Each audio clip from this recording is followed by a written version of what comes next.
Home Show. Anthony from Southwest Houston has a question about a garage conversion. Well, it was a garage, Tom, once upon a time built for a whole different use. Oh. Anthony writes, it was a model home office prior to my purchase.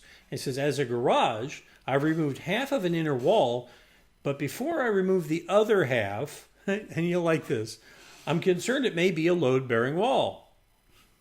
I'm concerned about that, and I want to know, how do I determine that, and how would you suggest, and who would you suggest I call in if I need to put in a load-bearing wall to replace this one?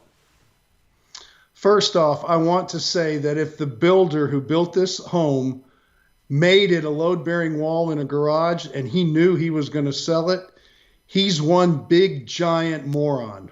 Okay? Because what he did was he left the home buyer, which happens to be this gentleman, in a real pickle, because you're always going to have to, do something about it. So I'm hoping that it's not, and you're going to be fine. So that's really what I think is going to happen. But hold on. Let me ask you. How do you determine if a wall is a load-bearing wall?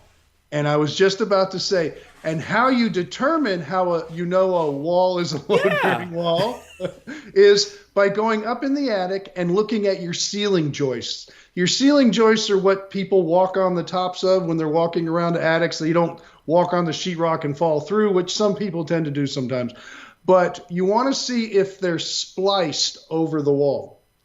If you have two different boards coming together and it's sitting on top of the wall, then it is load bearing.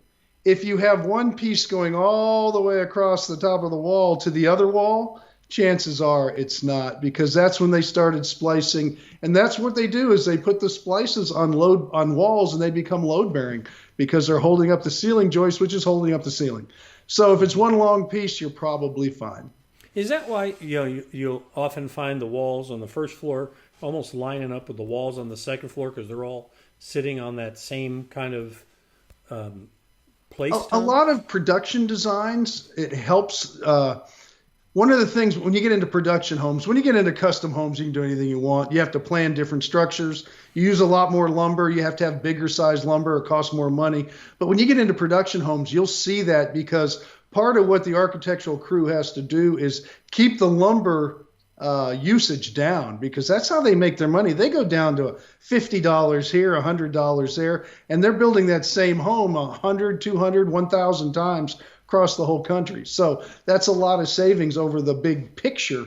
And so, yeah, you'll see that in a lot of production designs. So if he goes up into the garage, up into the top, and he goes to it, looks where that wall is, if the joists are spliced over it, no touche. Well, you're going to have to support it with a beam. You can put a beam up on top, so you have to get into all this structural stuff. And you can still have a big open garage when it's all said and done, but it's not just knocking a wall down and continuing on.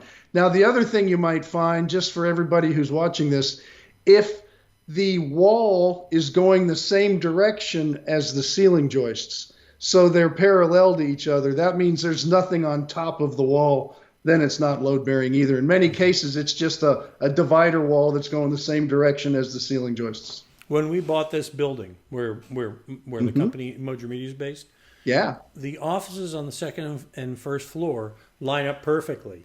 And so we decided we wanted to take a wall out, and it was, of course, a load-bearing wall. And we wound up having to put this big old purlin in that's like, I swear, it's about this tall, and about that, is like, it's a big old boy. And we had to run that across and run beams, and we had to put pilings under it to hit the code for the city. So I just had Trifection, like they came and they handled the whole thing. Yeah, and Charlie, I'll tell you, I think it was a little over engineered from the city.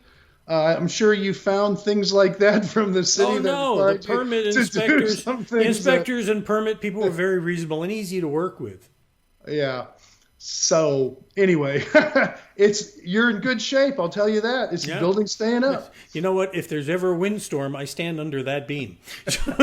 All right. Do you have a question? We're happy to help you out. Go ahead and visit HomeShowRadio.com. That's our website. Fill out the Ask Tom form. There's a button right there on the homepage, and send it in, and we'll answer your questions just like we've just done here. And we post the answers every day at HomeShowRadio.com, our Facebook page, and our YouTube channel. And you can find out when we're posting new ones, by the way, if you subscribe to our YouTube channel and click on the bell, you'll get a notification when there's a new one. And if you like them, give us a thumbs up.